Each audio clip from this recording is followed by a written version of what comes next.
வணக்கம். இந்திய நேரப்படி காலை 8:30 மணி செய்திகள். முதலில் ஜெம் தலைப்புச் செய்திகளை காணலாம். உத்தரகாண்டில் சுற்றுலாவை மேம்படுத்தும் திட்டங்கள் இன்று தொடங்கி வைக்கிறார் பிரதமர் மோடி. 4.57 கோடி ரூபாயில் 51 புதிய வாகனங்கள் சேவை இன்று தொடங்கி வைக்கிறார் முதலமைச்சர் மு.க. ஸ்டாலின்.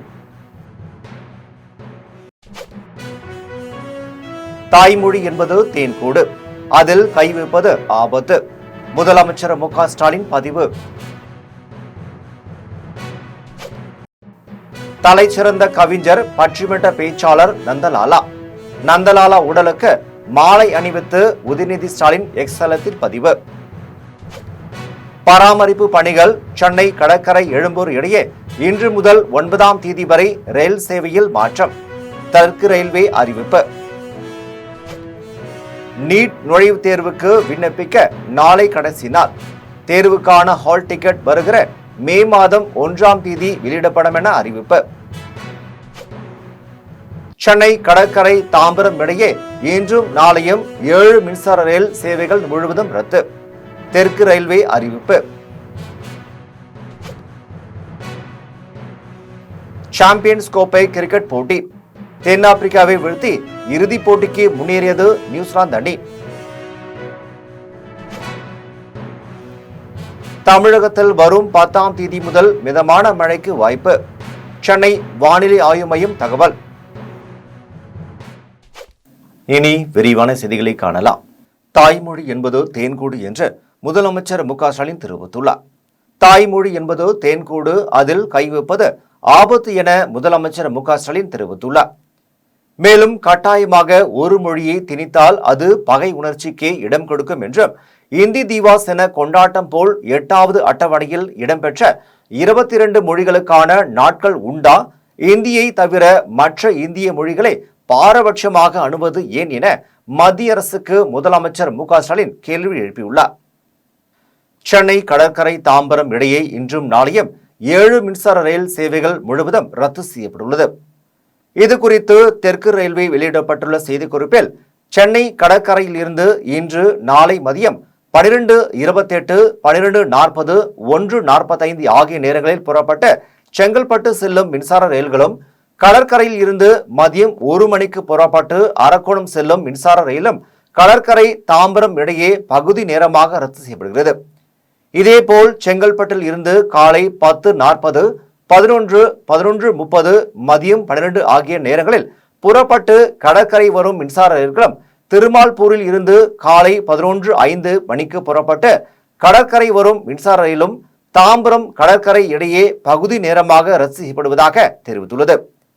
மேலும் கடற்கரையில் இருந்து மதியம் 12:15 மணிக்கும் 1:15, 1:30, 2 ஆகிய நேரங்களில் புறப்பட்டு தாம்பரம் செல்லும் மின்சார ரயில் சேவைகளும், தாம்பரத்தில் இருந்து மதியம் 12:05, 12:35, 1 ஆகிய நேரங்களில் புறப்பட்டு கடற்கரை வரும் மின்சார ரயில் சேவைகளும் முழுவதுமாக ரத்து செய்யப்படுவதாக அதில் கூறப்பட்டுள்ளது. தென்னாப்பிரிக்காவை 50 ரன்கள் வித்தியாசத்தில் வீழ்த்தி வெற்றி பெற்ற நியூசிலாந்து அணி இறுதிப் போட்டியில் இந்தியாவை எதிர்த்து விளையாட உள்ளது. 9வது ICC சாம்பியன்ஸ் கோப்பை கிரிக்கெட் போட்டி பாகிஸ்தான் மற்றும் துபாயில் நடந்து வருகிறது. லாகூரில் நடந்த 2வது அரையிறுதியில் நியூசிலாந்தும் தென் ஆப்பிரிக்காவும் விளையாடின. இதில் டாஸ் வென்ற பேட்டிங்கை தேர்வு செய்த நியூசிலாந்து அணி 50 ஓவர்களில் 6 விக்கெட்டுகளை இழந்து 362 ரன்கள் குவித்தது. 363 ரன்கள் எடுத்தால் வெற்றி என்ற இலக்கோடு தென் ஆப்பிரிக்கா களம் இறங்கியது. ஆனால் தொடக்க வீரரான ரிக்லண்டன் 17 ரன்னில் அவுட் ஆனார். போட்டியின் முடிவில் தென் ஆப்பிரிக்கா அணி 9 விக்கெட்டுகள் இழப்பிற்கு 312 ரன்கள் மட்டுமே எடுத்து தோல்வியுற்றது. இதனையடுத்து 50 ரன்கள் வித்தியாசத்தில் வெற்றி பெற்ற நியூசிலாந்து அணி ஞாயிற்றுக்கிழமை நடைபெறும் இறுதிப் போட்டியில் இந்தியாவை எதிர்த்து விளையாட உள்ளது. தமிழகத்தில் வரும் 10ஆம் தேதி முதல் மிதமான மழைக்கு வாய்ப்புள்ளதாக சென்னை வானிலை ஆய்வு மையம் தெரிவித்துள்ளது. இது தொடர்பாக வானிலை ஆய்வு மையம் வெளியிட்டுள்ள அறிக்கையில், தமிழகத்தின் பல்வேறு பகுதிகளில் வறண்ட வானிலை காணப்பட்டது. தமிழகம், புதுச்சேரி, காரைக்காலில் இன்று பொதுவாக வறண்ட வானிலை காணப்படும் என்றும், மார்ச் 9ஆம் தேதி வரை இதே நிலை நீடிக்க வாய்ப்புள்ளதாக வானிலை ஆய்வு மையம் தெரிவித்துள்ளது. இன்று முதல் மார்ச் 9ஆம் தேதி வரை தமிழகத்தில் ஓரிரு இடங்களில் அதிகபட்ச வெப்பநிலை இயல்பை விட 3 டிகிரி செல்சியஸ் வரை கூடுதலாக பதிவாக வாய்ப்புள்ளதாகவும் மார்ச் 10-11ஆம் தேதி தமிழகம், புதுச்சேரி, காரைக்காலில் ஒரு சில இடங்களில் மிதமான மழை பெய்ய வாய்ப்புள்ளதாக தெரிவித்துள்ளது. சென்னை மற்றும் புறநகர் பகுதிகளில் இன்று வானம் ஓரளவு மேகமூட்டமாக காணப்படும் என்றும் அதில் கூறப்பட்டுள்ளது. தமிழகத்தின் முதல் முறையாக காக்காவடி அடுத்த கொல்லம்பட்டி பகுதியில் அமைக்கப்பட்டுள்ள மினி டெக்ஸ்டைல் பூங்காவை அமைச்சர்கள் காந்தி மற்றும் செந்தில் பாலாஜி ஆகியோர் திறந்து வைத்து பார்வையிட்டனர். கரூர் மாவட்டம் காக்காவடி அருகே உள்ள குள்ளம்பட்டி பகுதியில் முதன் முறையாக சிறு ஜவுளி பூங்கா அமைக்க ஆணை பிறப்பிக்கப்பட்டு தொழில் முனைவோர்களுக்கு தகுதியான திட்ட தொகையான 440 லட்சத்தில் தமிழக அரசு சார்பில் 50% மானியத்தில் 220 லட்சம் ரூபாய் ஒதுக்கீடு செய்யப்பட்டு 2 ஏக்கர் 50 சென்ட் நிலத்தில் 3 தொழில் கூடங்களை கொண்டு மினி டெக்ஸ்டைல் பூங்கா பணிகள் நடைபெற்றது. தற்போது பணி முடிவடைந்து இன்று திறப்பு விழா நடைபெற்றது. விழாவில் மின்சாரத்துறை அமைச்சர் செந்தில் பாலாஜி, கைத்தறித்துறை அமைச்சர் காந்தி ஆகியோர் கலந்து கொண்டு தமிழகத்தில் முதல் சிறு ஜவுளி பூங்காவை ரிப்பன் வெட்டி திறந்து வைத்து பார்வையிட்டனர். அதனைத் தொடர்ந்து கரூர் வேலுசாமிபுரத்தில் கைத்தறி நெசவாளர்களுக்கான பொது வசதி மையத்தை திறந்து வைத்து பார்வையிட்டனர்.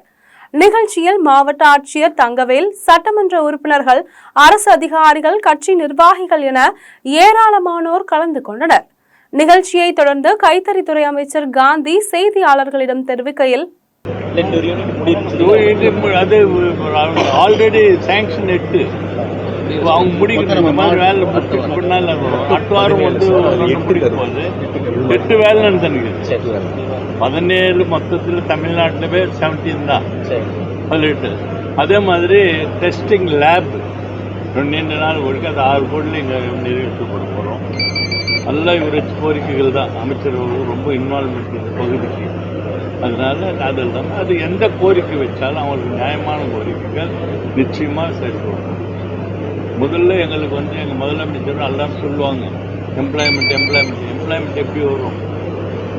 இன்னைக்கு வந்து இண்டஸ்ட்ரி எங்கள் ஏரியா நாங்கள் ராணிப்பேட் தொகுதி எடுத்துக்கினா, ராணிப்பேட் மாவட்டம் எடுத்துக்கினா எனக்கு பண்பாகத்தில் இப்போ ஒரு இண்டஸ்ட்ரி ஸ்டார்ட் ஆகுது 10,000 கோடி பெரிய இண்டஸ்ட்ரி. அதே மாதிரி நான் லெதர் +2 ஃபேக்டரி கொண்டு இருக்குது. அதில் கிட்டத்தட்ட 40,000 பேருக்கு வேலை.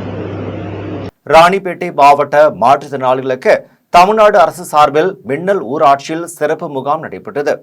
ராணிப்பேட்டை மாவட்டம் அரக்கோணம் வட்டம் மின்னல் ஊராட்சியில் சாலை கைலாசபுரம் பேருந்து நிலையம் அருகில் உள்ள NLP திருமண மண்டபத்தில் தமிழ்நாடு அரசின் மாவட்ட மாற்றுத்திறனாளிகள் நல அலுவலகம் சார்பில் மாற்றுத்திறனாளிகளுக்கான சிறப்பு முகாம் ஊராட்சி மன்ற தலைவர் கோபி தலைமையில் நடைபெற்றது. முகாமில் சிறப்பு அழைப்பாளராக மாவட்ட மாற்றுத்திறனாளிகள் நல அலுவலர் சரவணகுமார் கலந்து கொண்டு முகாமில் தேர்வு செய்யப்பட்ட மாற்றுத்திறனாளிகளுக்கு தேசிய அடையாள அட்டை, அரசு சலுகைகள் பெறுவதற்கான ஆணைகளை வழங்கினர். மேலும் ரூபாய் 50,000 மதிப்பீட்டில் சக்கர நாற்காலி, செவித்திறன் கேட்பு கருவி உள்ளிட்ட நலத்திட்ட உதவிகளை வழங்கினார். அதனைத் தொடர்ந்து சென்னையை சேர்ந்த தொண்டு நிறுவனம் சார்பில் மாற்றுத்திறனாளிகளுக்கு வழங்கும் அரசு சலுகைகள் குறித்து விழிப்புணர்வு கலை நிகழ்ச்சி நடைபெற்றது. இதில் துறை சார்ந்த அலுவலர்கள் உட்பட ஏராளமானோர் கலந்து கொண்டனர். முகாமிற்கான ஏற்பாட்டினை மின்னல் ஊராட்சி நிர்வாகம் செய்திருந்தது. பாலக்கோடு அருகே நின்று கொண்டிருந்த சரக்கு லாரி மீது சொகுசு கார் மோதி விபத்தில் 3 பேர் உயிரிழந்த சம்பவம் குறித்து காவல்துறையினர் விசாரணை நடத்தி வருகின்றனர். ஓசூர் அலசநத்தம் பகுதியை சேர்ந்த அதிமுக முன்னாள் கவுன்சிலர் முனிகிருஷ்ணன் என்பவர் தனது நண்பர்களான சீனிவாஸ், பசவராஜ், மஞ்சுநாத், சந்திரப் ஆகியோரை காரில் ஏற்றிக்கொண்டு தர்மபுரி மாவட்டம் ஒகேனக்கல் பகுதிக்கு சென்றுவிட்டு காலையில் வீடு திரும்பிக் கொண்டிருந்தனர். மகேந்திர மங்கலம் அருகே ஜிட்டா அள்ளி பிரிவு சாலையில் வந்தபோது சாலை தடுப்பு சுவரில் கார் மோதிவிட்டு சாலையோரம் நின்றிருந்த சரக்கு லாரி மீது கார் எதிர்பாராத விதமாக மோதி விபத்திற்குள்ளானது. இந்த விபத்தில் காரை ஓட்டி வந்த முனிகிருஷ்ணன் சம்பவ இடத்திலேயே உடல் நசுங்கி பரிதாபமாக உயிரிழந்தார். இது குறித்து தகவல் அறிந்து சம்பவ இடத்திற்கு வந்த மகேந்திரமங்கலம் காவல்துறையினர் உயிரிழந்த முனிகிருஷ்ணன் உடலை மீட்டு பிரேத பரிசோதனைக்காக பாலக்கோடு அரசு மருத்துவமனைக்கு அனுப்பி வைத்தனர். அதன் பின்னர் படுகாயமடைந்தவர்களை மீட்டு 108 ஆம்புலன்ஸ் மூலம் சிகிச்சைக்காக தர்மபுரி அரசு மருத்துவமனைக்கு அனுப்பி வைத்தனர். இதில் சிகிச்சை பலனின்றி பசவராஜ், சீனிவாஸ் ஆகியோர் உயிரிழந்தனர். இது குறித்து காவல்துறையினர் வழக்கு பதிவு செய்து விசாரணை நடத்தி வருகின்றனர். சென்னை உயர்நீதிமன்ற நீதியரசர்கள் நியமனத்தில் கள்ளர், மறவர், அகமுடையார் ஆகிய முக்களத்தோர் சமூகத்திற்கு மக்கள் தொகையின் விகிதாசார அடிப்படையில் நீதியரசர்களை நியமனம் செய்ய வேண்டும் என்று மதுரை மாட்டுத்தாவணி நடைபெற்ற செய்தியாளர் சந்திப்பில் பாண்டித்துரை தேவர் வலியுறுத்தினார். மதுரை மாட்டுத்தாவணி பகுதியில் உள்ள தனியார் அரங்கத்தில் முக்குளத்து தேவர் புலிப்படையின் மாநில பொதுச் செயலாளர் பாண்டித்துரை தேவர், மதுரை மாவட்ட செயலாளர் சேதுபதி சுகன், முக்குளத்தோர் வாழ்வுரிமை கட்சியின் ஜெயக்குமார் தேவர், மாநில செய்தி தொடர்பாளர் வல்லத்தரசு ஆகியோர் பங்கேற்ற செய்தியாளர் சந்திப்பு நிகழ்ச்சி நடைபெற்றது. நிகழ்ச்சியில் முக்குளத்தோர் தேவர் புலிப்படையின் மாநில பொதுச் செயலாளர் பாண்டித்துரை தேவர் செய்தியாளர்களை சந்தித்து பேசினார். அப்போது சென்னை உயர்நீதிமன்ற நீதியரசர்கள் நியமனத்தில் கள்ளர், மறவர், அகமுடையார் ஆகிய முக்குளத்தோர் சமூகத்திற்கு மக்கள் தொகையின் விகிதாச்சார அடிப்படையில் உரிய அங்கீகாரத்தை அளித்து நீதியரசர்களை நியமனம் செய்ய வேண்டும் என பாண்டியத்துரை தேவர் தெரிவித்தார். சார், வக்கீல்னு நீங்கள் எடுத்துக்கிட்டீங்க அப்படின்னா, நான் இப்போ மதுரையில் பார்த்தீங்கன்னா பசும்பொன் வழக்கறிஞர் சங்கம்னு சொல்லிட்டு இருக்காங்க. அதில் கிட்டத்தட்ட 500 வழக்கறிஞர்கள் மேலே மாவட்ட நீதிமன்றத்தில் இருக்காங்க. கிட்டத்தட்ட ஒரு 800 வழக்கறிஞர்களுக்கு மேலே சென்னையிலையும் மதுரை உயர்நீதிமன்ற மதுரை கிளையிலையும் 1000க்கும் மேற்பட்ட முக்குளத்தோர் சமுதாய வழக்கறிஞர்கள் பதிவு பண்ணியிருக்காங்க. அதில் அந்த நீதிபதி நியமனத்துக்குன்னு ஒரு எலிஜிபிள் வச்சுருப்பாங்க. அந்த எலிஜிபிளில் இருக்கக்கூடிய யாரை வேணாலும் எங்கள் சமூகத்தை சேர்ந்த யாருக்காவது பிரீதத்துவம் கொடுங்கன்னு முக்கியத்துவம் கொடுங்க அப்படின்னு. நாங்கள் யாரையும் நாங்கள் இந்நேரம் பண்ணுங்கன்னு நாங்கள் சொல்ல வரல. எங்களுக்கு அது வேணாம். ஏன் அப்படின்னா, எப்பயுமே முக்குளத்தோர் சமுதாயம் தன் கொண்ட கொள்கை, அதாவது இன்றைக்கி ஒரு காவல்துறையில் போலீஸாக சேர்ந்தாங்கன்னா அந்த 60 வயசு வரை அந்த சட்ட ஒழுங்குக்காகவும் அந்த பணிக்காகவும் தான் தன்னை அர்ப்பணிப்பாங்களே ஒழிச்சு சொந்த பந்தம், சுய வெறுப்புலாம் காட்ட மாட்டாங்க. அது மாதிரி தான் வழக்கறிஞர்களையும் நாங்கள் நியமனம் பண்ணுங்கள். அவங்களும் அந்த நீதி நேர்மையை, ஏன் அப்படின்னா இந்த மதுரை மண்ணிலிருந்து சொல்கிறேன், மதுரை மண்ணில் வந்திருக்கிற ஒரு ஆண்டவரும் தெரிஞ்சு நெற்றிக்கண் திறப்பினும் குற்றம் குற்றமே என்று சூழலைத்த நக்கீரர் பரம்பரை. அதனால் அவங்களும் நீதிபதியாக போடுங்க, அவங்க நியாயத்தை நிலைநாட்டுவாங்க நீதி அரசர்களாக வந்துன்னு சொல்ல வரோம். காவரப்பேட்டையில் தமிழக வெற்றி கழகத்தின் சார்பில் நடைபெற்ற முப்பெரும் விழாவையொட்டி நடைபெற்ற முகாமில் 100க்கும் மேற்பட்டோர் பங்கேற்று இரத்த தானம் வழங்கினர்.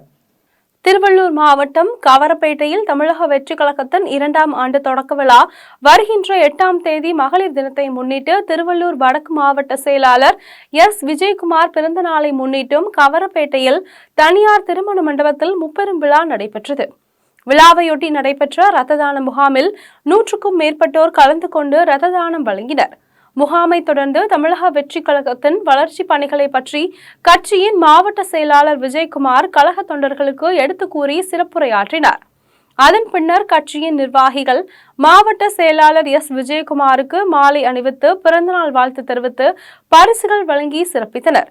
இதில் கட்சியின் பொருளாளர் கிருபா, திருவள்ளூர் வடக்கு மாவட்ட மாணவரணி அமைப்பாளர் SP இர்ஷாத், தெற்கு ஒன்றிய செயலாளர் ஜோதி பிரகாசம், மேற்கு ஒன்றிய நிசாமுதீன், எல்லாபுரம் தெற்கு ஒன்றிய செயலாளர் ராஜன், வடக்கு ஒன்றிய செயலாளர் K. உதயா மற்றும் தமிழக வெற்றி கழகத்தின் கும்மிடிப்பூண்டி தொகுதி அனைத்து நிர்வாகிகள் கலந்து கொண்டனர்.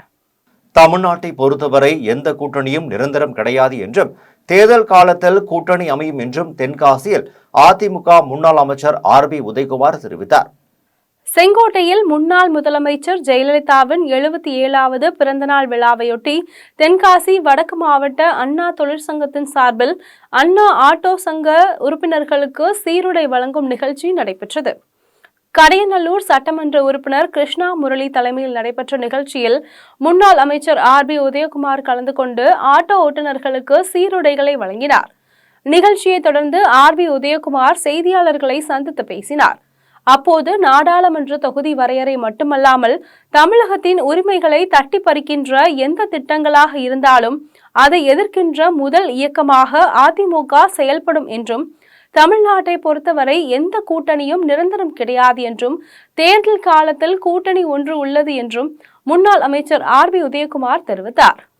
இப்போ முதல் நாள் தேர்தல் நாளைக்குன்னு வச்சுக்கோங்க, 2 நாளுக்கு முன்னாடி வரைக்கும் அண்ணா அறிவாலயத்தில் மேலே அமலாக்கத்துறையுடைய ரைடு நடந்துக்கிட்டு இருந்துச்சு. கீழே ஒப்பந்தம் குலாப் நபி ஆசாத் பேசிக்கிட்டு இருந்தார். தமிழ்நாட்டு வரலாறு எங்களை காட்டிலும் உங்களுக்கு நல்லா தெரியும், எல்லாமே தெரியும். அதனால் எந்த கூட்டணியும் நிரந்தரம் கிடையாது. எல்லோரும் கேட்குறீங்க ஒரே கொள்கையோட கூட்டணியாக அவங்க ஸ்ட்ராங்காக இருக்காங்க. ஒரே கொள்கை எல்லா கட்சிக்கும் இருந்துட்டால் இத்தனை கட்சி தேவையில்லையே. அவர் கலைச்சிட்டு திமுகவிலே போய் சேர்ந்துடலாம். அவங்கவுங்களுக்கு ஒரு கொள்கை இருக்குது, தேர்தல் நேர கூட்டணியும் இருக்குது. விருதாச்சலம் புறவழி சாலையில் உள்ள ஜெயபிரியா வித்யாலயா பள்ளியில் பயிலும் மாணவ மாணவிகள் பல்வேறு சிலம்ப கலைகளை செய்து காண்பித்து உலக சாதனை படைத்தனர். கடலூர் மாவட்டம் விருத்தாச்சலம் புறவழி சாலையில் உள்ள ஜெயபிரியா வித்யாலயா என்ற தனியார் பள்ளியில் பயிலும் மாணவ மாணவிகள் 550க்கும் மேற்பட்டோர் ஒன்றாக இணைந்து சிலம்பத்தின் பல்வேறு கலைகளை பாரம்பரிய முறைப்படி நிகழ்த்தி காட்டி உலக சாதனை முயற்சியில் ஈடுபட்டனர். நிகழ்ச்சியை தொடர்ந்து திட்டக்குடி காவல்துறை துணை கண்காணிப்பாளர் மோகன் துவக்கி வைத்தார். நிகழ்ச்சிக்கு விருத்தாச்சலம் துணை கண்காணிப்பாளர் பாலகிருஷ்ணன், ஜெயபிரியா வித்யாலயா கல்வி குழுமத்தின் நிறுவன தலைவர் ஜெயசங்கர் தலைமை தாங்கினார். நிகழ்ச்சியில் தமிழ்நாடு சிலம்பாட்ட கழக மாவட்ட செயலாளர் கலைசெலியன் கலந்து கொண்டு பாரம்பரிய சிலம்பத்தை முதலில் சுற்றி நிகழ்ச்சியை துவக்கி வைத்தார். அதன் பின்னர் மாணவ மாணவிகள் பல்வேறு சிலம்ப கலைகளை செய்து அசத்தினர். நிகழ்ச்சியில் பள்ளி மாணவர்கள் மற்றும் ஆசிரியர்கள் பலர் கலந்து கொண்டனர். வணக்கம், என் பேர் Hasini. Jayapriya public school Vadakkuthu 7th standard படிக்கிறேன். சிலம்பம் பாரம்பரியான கலை. சிலம்பத்தில் 72 கலைகள் இருக்கிறது. இன்னைக்கு 600 மாணவர்கள் சிலம்பம் கலை படைத்துள்ளார், உலக சாதனை. 4 வருஷமாக கற்றுக்கிட்டு இருக்கேன். உடலுக்கு ரொம்ப நல்லது. சிலம்பம் சுற்றுறதுனால நம்மளுக்கு பாதுகாப்பு அதிகமாக கிடைக்குது. காட்பாடி காவல் நிலையம் எதிரே உள்ள கிறிஸ்துவ தேவாலயத்தில் 3 வயது சிறுமிக்கு பாலியல் தொல்லை கொடுத்த பள்ளி மாணவன் மீது காவல்துறையினர் வழக்கு பதிவு செய்தனர். வேலூர் மாவட்டம் காட்பாடி காவல் நிலையம் எதிரே உள்ள கிறிஸ்தவ தேவாலயத்தில் பணியாளர்களாக பலர் பணிபுரிந்து வருகின்றனர். இந்நிலையில் ஆலயத்தில் பணிபுரிபவரின் 3.5 வயது பெண் குழந்தை தேவாலயத்தில் விளையாடி கொண்டிருந்த போது காட்பாடி அரசு பள்ளியில் படித்து வரும் மற்றொரு பணியாளரின் மகன் பெண் குழந்தையை தனியாக அழைத்து சென்று பாலியல் தொல்லை கொடுத்துள்ளார். இந்த சம்பவத்தை பெரிதுபடுத்தாமல் இருக்க தேவாலயத்தின் கமிட்டியை சேர்ந்தவர்கள் பஞ்சாயத்து செய்துள்ளதாக கூறப்படுகிறது. ஆனால் பெண் குழந்தையின் பெற்றோர் காட்பாடி காவல் நிலையத்தில் அளித்த புகாரின் அடிப்படையில் பள்ளி மாணவன் மீது காவல்துறையினர் வழக்கு பதிவு செய்துள்ளனர். சென்னையில் ஹஜ் இல்லம் கட்ட ரூபாய் 64 கோடி ஒதுக்கீடு செய்த முதலமைச்சர் மு க ஸ்டாலினுக்கு தமிழ்நாடு சிறுபான்மை ஆணைய உறுப்பினர் முகமது ரபி நன்றி தெரிவித்தார். இது தொடர்பாக தமிழ்நாடு சிறுபான்மை ஆணைய உறுப்பினர் முகமது ரபி செய்தியாளர்களை சந்தித்து பேசினார். அப்போது தமிழ்நாட்டு முஸ்லிம்களின் நீண்டகால தேவையை நிறைவேற்றும் வகையில் ஹஜ் புனித பயணம் மேற்கொள்ளும் இஸ்லாமியர்களுக்காக சென்னை விமான நிலையம் அருகே நங்கநல்லூரில் தமிழ்நாடு ஹஜ் இல்லம் கட்டப்படும் என முதலமைச்சர் மு க ஸ்டாலின் அறிவிப்பு வெளியிட்டார் என்றும், புதிய ஹஜ் இல்லம் கட்டுவதற்கு நிலம் தேர்வு செய்யப்பட்டு அதற்காக 64 கோடி ஒதுக்கீடு செய்திருப்பது முதலமைச்சர் சிறுபான்மை மக்களின் மீது கொண்டுள்ள அன்பை காட்டுகிறது என்று சிறுபான்மை ஆணைய உறுப்பினர் முகமது ரபி தெரிவித்தார். மேலும் ஹஜ் இல்லம் கட்ட 64 கோடி ஒதுக்கீடு செய்த முதலமைச்சருக்கு நன்றி தெரிவித்தார். இஸ்லாமியர்களுக்கு எந்த தேவையாக இருந்தாலும் நிறைவேற்றி கொடுக்கிறார்கள்.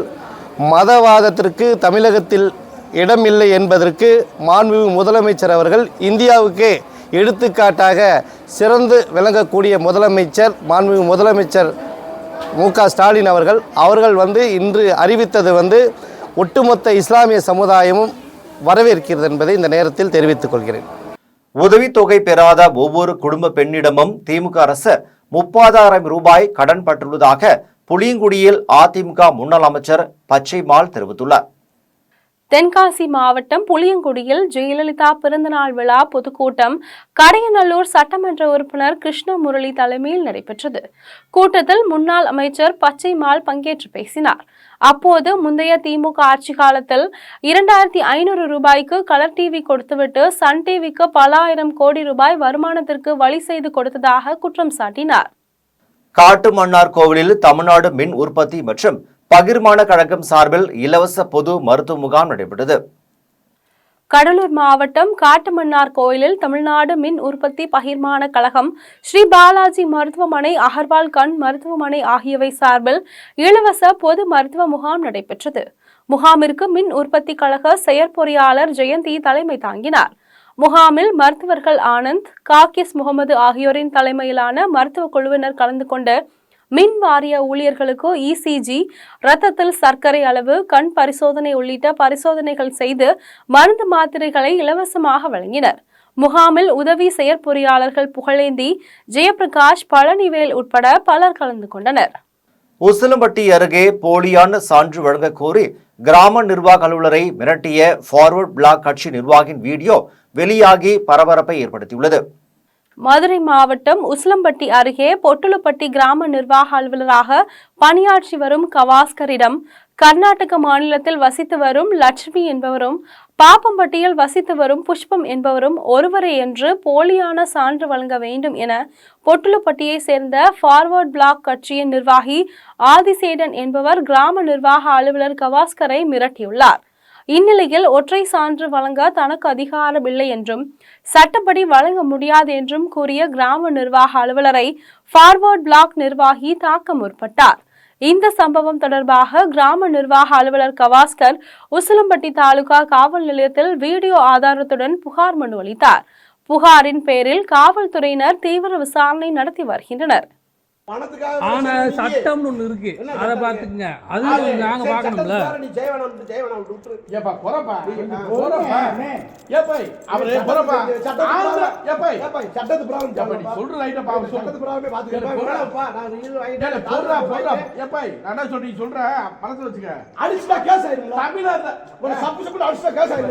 சரி அடிக்க பாப்பா, அடிச்சு பாப்போமா, அடிச்சு பாப்பா. என்ன அடிச்சு பாக்கணும், நான் என்ன வேணாம். அப்புறம் அடிச்சுட்டான் என்ன அர்த்தம்? அது என்ன பேச்சு? இது என்ன பேச்சு? இது என்ன பழக்கம்? என்ன பழக்கம்? நீங்க தானுங்க அடிச்சு பாப்பீங்க. நாடு முழுவதும் இப்போதுள்ள தொகுதிகளின் எண்ணிக்கையே அடுத்த 30 ஆண்டுகளுக்கு நீட்டிக்க வேண்டும் என்று சென்னையில் மனிதநேய மக்கள் கட்சி தலைவர் ஜவஹர்லா தெரிவித்துள்ளார். முதலமைச்சர் மு.க. ஸ்டாலின் தலைமையில் நடைபெற்ற அனைத்து கட்சி கூட்டத்தில் பல்வேறு கட்சியினர் பங்கேற்றனர். கூட்டத்தில் மனிதநேய மக்கள் கட்சியின் தலைவர் ஜவாஹிருல்லா பங்கேற்ற பின்னர் செய்தியாளர்களை சந்தித்து பேசினார். அப்போது நாடு முழுவதும் இப்போதுள்ள தொகுதிகளின் எண்ணிக்கையை அடுத்த 30 ஆண்டுகளுக்கு நீட்டிக்க வேண்டும் என்று தெரிவித்தார். தமிழ்நாட்டு மக்கள் தொகை எண்ணிக்கை குறைந்துள்ளதால் அதன் அடிப்படையில் தொகுதி மறுசீரமைப்பு நடந்தால் நமது குரல் நெரிக்கப்படும். தமிழ்நாட்டு உணர்வுக்கு எதிரான ஒன்றிய அரசாங்கத்தினுடைய போக்கு வன்மையாக கண்டிக்கத்தக்கது. மிக சிறப்பான தீர்மானங்களை நம்முடைய இந்த கூட்டத்தில் முன்மொழியப்பட்டிருக்கிறது. அந்த தீர்மானங்கள் அனைத்தையும் மனிதநேய மக்கள் கட்சியின் சார்பாக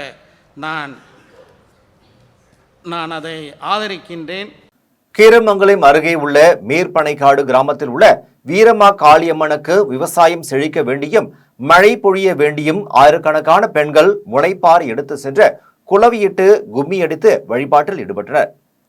புதுக்கோட்டை மாவட்டம் ஆலங்குடி அடுத்த கீரமங்கலம் மேற்பனைக்காடு கிராமத்தின் காவல் தெய்வமாக விளங்கும் வீர மாகாளியம்மன் திருக்கோயிலில் நவதானியங்களை முளைக்க வைத்து முளைப்பாரி எடுத்து வந்த பெண்கள் வழிபாட்டில் ஈடுபட்டனர்.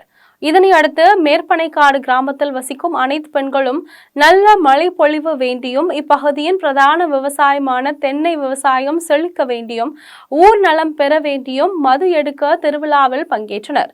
அப்போது நெல் நிரப்பிய குடத்தின் மீது தென்னம்பாலையை வைத்து குடத்தை அலங்கரித்து ஊர்வலமாக பெண்கள் சுமந்து சென்று கோயில் வளாகத்தில் நெல்லை கொட்டி அம்மனிடம் வழிபாட்டில் ஈடுபட்டனர்.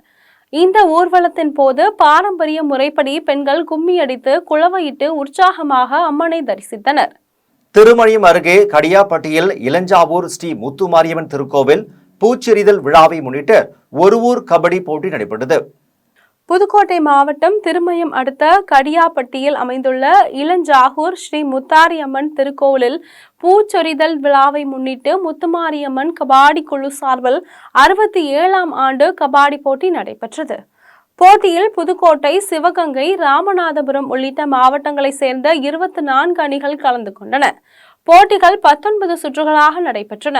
போட்டியின் இறுதியில் வெற்றி பெற்ற எஸ்பி பட்டினம் சந்தனமாரி அணியினருக்கு முதல் பரிசாக 25,067 ரூபாயும், இரண்டாம் பரிசாக 20,067 ரூபாயும், புதுக்கோட்டை வல்லநாடு கலாம் ஸ்போர்ட்ஸ் கிளப் அணியினருக்கு மூன்றாம் பரிசாக 15,067 ரூபாயும், சிவகங்கை மாவட்டம் கீழ் சேவல்பட்டி பழனி மெமோரியல் அணியினருக்கு நான்காவது பரிசாக 15,067 ரூபாயும் வழங்கப்பட்டது. பரிசு மற்றும் பரிசு கோப்பைகளை கபாடி கமிட்டினர் வழங்கினர். பெரும்பேர் கண்டிகை மலை மீதுள்ள வள்ளி தெய்வானை சமேத சண்முக சுப்பிரமணிய சுவாமிக்கு மாசி கிருத்திகை முன்னிட்டு பால்குட விழா சிறப்பாக நடைபெற்றது. செங்கல்பட்டு மாவட்டம் அச்சிறுபாக்கம் அருகே பழமை வாய்ந்த பெரும்பேர் கண்டிகை மலை மீது அமர்ந்து தெற்கு நோக்கி காட்சியளிக்கும் வள்ளி தெய்வானை சமேத சண்முக சுப்பிரமணிய சுவாமி திருக்கோவிலில் மாசி மாத கிருத்திகையொட்டி 150ஆம் ஆண்டு பால் காவடி மற்றும் பால்குடம் எடுத்தல் விழா நடைபெற்றது. அதன் பின்னர் சுவாமிக்கு அபிஷேகம் அலங்காரம் செய்யப்பட்டு தீபாராதனை நடைபெற்றது. அதனைத் தொடர்ந்து இரவு நேரத்தில் வான வேடிக்கையுடன் மலர்களால் அலங்கரிக்கப்பட்ட வாகனத்தில் வள்ளி தெய்வானை சமேத ஆறுமுகசாமி திருவீதி உலா வந்து பக்தர்களுக்கு அருள் பாலித்தார்.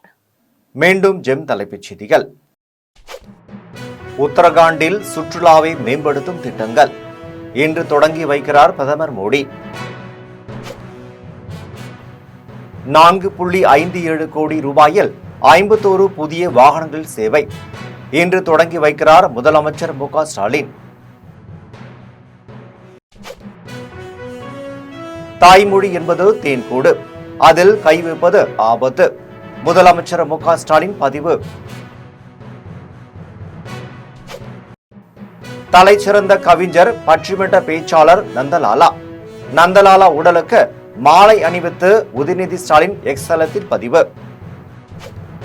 பராமரிப்பு பணிகள் சென்னை கடற்கரை எழும்பூர் இடையே இன்று முதல் 9ஆம் தேதி வரை ரயில் சேவையில் மாற்றம், தெற்கு ரயில்வே அறிவிப்பு. நீட் நுழைவுத் தேர்வுக்கு விண்ணப்பிக்க நாளை கடைசி நாள். தேர்வுக்கான ஹால் டிக்கெட் வருகிற மே மாதம் 1ஆம் தேதி வெளியிடப்படும் என அறிவிப்பு. சென்னை கடற்கரை தாம்பரம் இடையே இன்றும் நாளையும் 7 மின்சார ரயில் சேவைகள் முழுவதும் ரத்து, தெற்கு ரயில்வே அறிவிப்பு. சாம்பியன்ஸ் கோப்பை கிரிக்கெட் போட்டி தென்னாப்பிரிக்காவை வீழ்த்தி இறுதிப் போட்டிக்கு முன்னேறியது நியூசிலாந்து அணி. தமிழகத்தில் வரும் 10ஆம் தேதி முதல் மிதமான மழைக்கு வாய்ப்பு, சென்னை வானிலை ஆய்வு மையம் தகவல். இத்துடன் ஜெம் செய்திகள் நிறைவடைகின்றன. மீண்டும் ஜெம் செய்திகள் மதியம் 1:30 மணிக்கு. உடனுக்குடன் செய்திகளை காண ஜெம் live.tv என்ற இணையதளத்தில் இணைந்திருங்கள். நன்றி, வணக்கம்.